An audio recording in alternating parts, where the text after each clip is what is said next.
राजनाथ सिंह ने न्यूज 18 से एक्सक्लूसिव बात की है।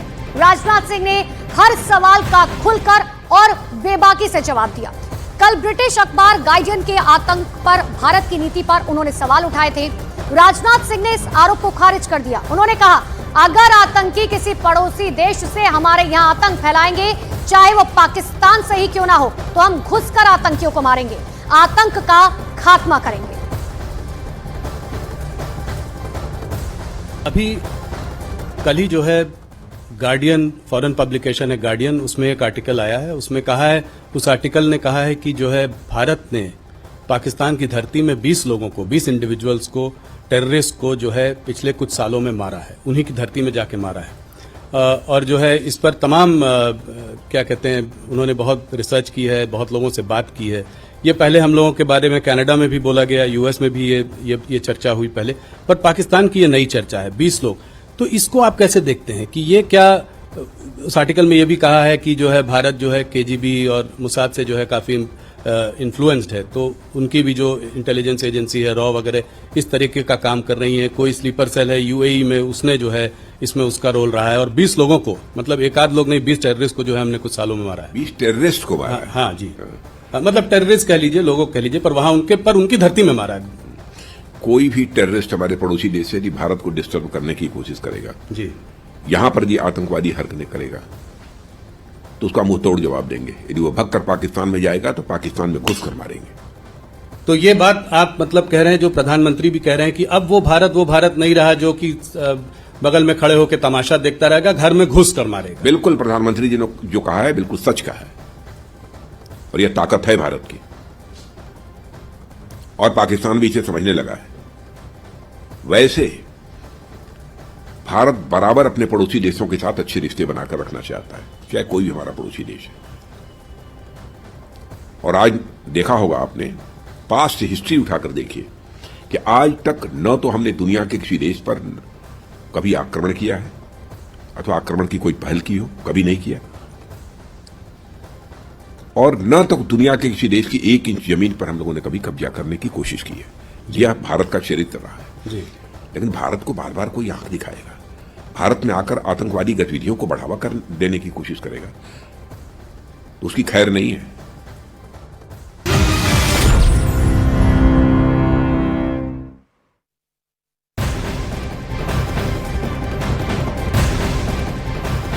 चुनाव से पहले न्यूज 18 से रक्षा मंत्री राजनाथ सिंह ने एक्सक्लूसिव बातचीत की है। राजनाथ सिंह ने मथुरा और काशी के मामले पर खुलकर बात की। उन्होंने कहा, मथुरा और काशी पर कोर्ट का जो भी फैसला आएगा वो स्वीकार्य होगा। मंदिर वहीं बनाएंगे, आपका बहुत बड़ा बयान था, बहुत बड़ी आपकी प्रॉमिस थी जो आपने जनता के सामने जो करके दिखाया। एक और आपका नारा था भाई, एक और आपका नारा है कि अभी तो ये झांकी है, मथुरा काशी बाकी है। तो इसको आप कैसे देखते हैं इस वक्त? क्या अगले कार्यकाल में इस पर भी काम आगे बढ़ाया जाएगा? आपने इलेक्शन मैनिफेस्टो की जो बात की थी, इलेक्शन मैनिफेस्टो में जो था जी, वो हम लोगों ने किया है जी।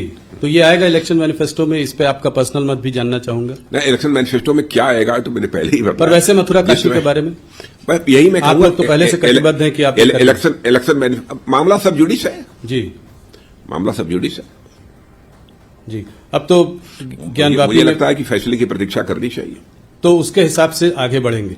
एक चीज राजनाथ जी और, कि काशी और मथुरा अपनी जगह पे है, पर यह सिलसिला कब तक चलेगा? कितने जगहों पे हम मंदिर बनाएंगे? क्या ये यहां पर खत्म होना चाहिए कोई एक जगह पे, कि ये आगे बढ़ता चला जाएगा, इसमें हम ऐसे करते चले जाएंगे? मोहन भागवत जी ने भी कहा है कि काशी और मथुरा के बाद हिंदुओं को भी इस बात पर विचार करना चाहिए कि आगे कैसे देखना है, क्योंकि एक सेक्युलर कंट्री में हमको सब साथ में रहना है। तो इसका आपका अपना मत क्या है? नहीं, भारत पंथ निरपेक्ष देश है, इसमें कहीं कोई संदेह नहीं है, इस पर किसी को कोई आपत्ति नहीं होनी चाहिए। लेकिन मैं काशी मथुरा के बारे में इसलिए मैं कुछ नहीं बोलना चाहूंगा क्योंकि मामला इस समय सब जुडिस है, अदालत में विचाराधीन है। मैं समझता हूं अदालत के फैसले की हमको प्रतीक्षा करनी चाहिए। जो अदालत का फैसला होगा वह करेंगे, जैसा राम मंदिर के कोई संकोच नहीं है, अदालत का फैसला होगा करेंगे जी।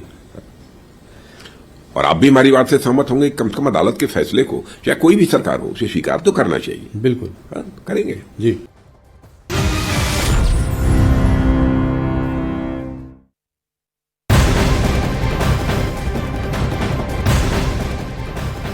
एक बड़ी खबर आपको बता दें, सोनिया गांधी के दामाद और प्रियंका गांधी के पति रॉबर्ट वाड्रा ने अमेठी से लोकसभा चुनाव लड़ने का इशारा किया है। उन्होंने इस बात का बयान दिया कि अमेठी की जनता गांधी परिवार के सदस्य को अपना प्रतिनिधि बनाना चाहती है और इस बात की उम्मीद करती है कि वो अमेठी से चुनाव लड़े। 2002 से 2019 तक राहुल गांधी लगातार अमेठी से सांसद रहे, लेकिन पिछले चुनाव में स्मृति ईरानी ने वहां से राहुल गांधी को हरा दिया था। अमेठी को लेकर कांग्रेस ने अब तक अपने पत्ते नहीं खोले हैं। उसने वहां से अब तक किसी को टिकट नहीं दिया है, लेकिन अब ये कहा जा रहा है कि रॉबर्ट वाड्रा यहां से चुनाव लड़ सकते हैं। अब ऐसे में ये देखने वाली बात होगी कि क्या कांग्रेस जो है वो रॉबर्ट वाड्रा पर भरोसा जताती है या नहीं जताती। हालांकि इससे पहले भी जो है वो ये बात कहते हुए आए हैं कि वो आने वाले समय में राजनीति में आ सकते हैं। जो वहाँ की अभी सांसद हैं उनसे वो अमेठी के लोग बहुत परेशान हैं। वो चाहते हैं कि गांधी परिवार का कोई भी सदस्य वापस आए, वहाँ वो भारी बहुमत से जिताएंगे। यहाँ तक कि वो मेरे से भी प्रेरणा करते हैं और आशा करते हैं कि मैं वहाँ अपना पहला कदम अगर राजनीति में रखता हूँ और सांसद बनने की सोचता हूँ तो मैं अमेठी को ही रिप्रेजेंट करूँ।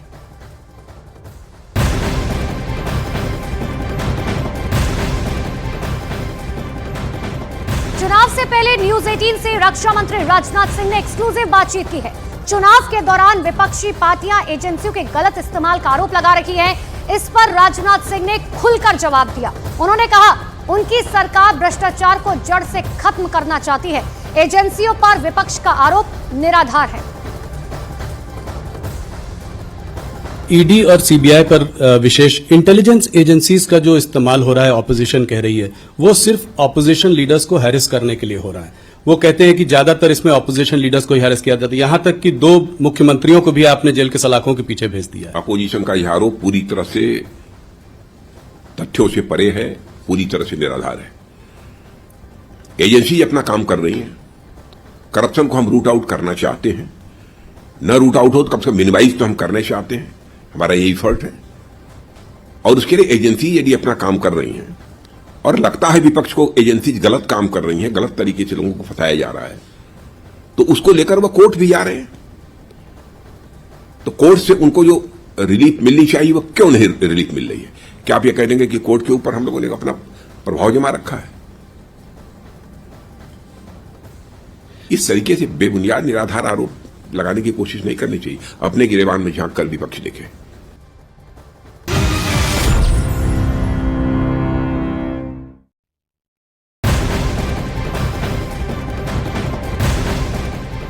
न्यूज 18 को दिए गए इंटरव्यू में रक्षा मंत्री राजनाथ सिंह ने सीएए और एनआरसी को लेकर बड़ी बात कही है। राजनाथ सिंह ने कहा कि विपक्ष के पास मुद्दों का अकाल है। सीएए की वजह से किसी भी भारतीय की नागरिकता नहीं जाएगी। साथ ही राजनाथ सिंह ने कहा कि विपक्ष की बातों पर लोगों को भरोसा नहीं है।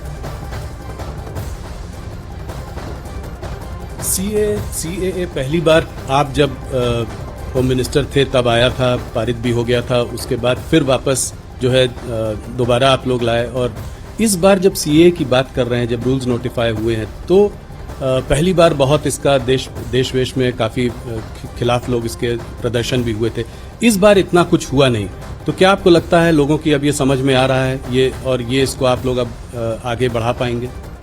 देखिए, मैं समझता हूं कि सबसे बड़ा संकट यदि विपक्ष के पास है तो सबसे बड़ा संकट है उनके पास मुद्दों का अकाल है और उनके पास ऐसे एजेंडा आइटम्स नहीं हैं ताकि जनता को विश्वास दिला सकें, भरोसा दिला सकें कि हमारी सरकार बनेगी तो हम ये करेंगे।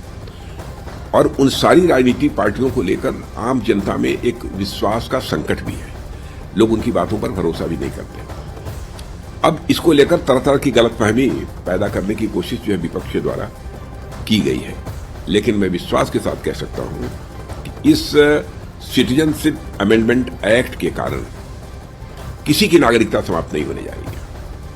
कल ममता बनर्जी ने कहा है कि लोग वोट नहीं दे पाएंगे जब ये हो जाएगा, तो और उसके पीछे डीएमके ने भी कहा है कि इसको हम होने नहीं देंगे। हेल्दी डेमोक्रेसी में इस तरीके से जनता को गुमराह नहीं किया जाना चाहिए और मैं समझता हूं ममता जी को भी जानकारी होगी इस सच्चाई की कि इस नागरिकता कानून यानी सिटीजनशिप अमेंडमेंट एक्ट के कारण किसी की नागरिकता जाने वाली नहीं है। अगर क्रोनोलॉजिकली देखें तो सीएए के बाद नेशनल रजिस्टर ऑफ सिटीजन्स भी आना चाहिए, एनआरसी आना चाहिए। इसके बारे में क्या बुरा है? जो भारत के नागरिक हैं, ये उनका रजिस्टर तैयार होता है, इसमें किसी को क्यों आपत्ति होनी चाहिए? और एक गलतफहमी राहुल जी और पैदा करने की कोशिश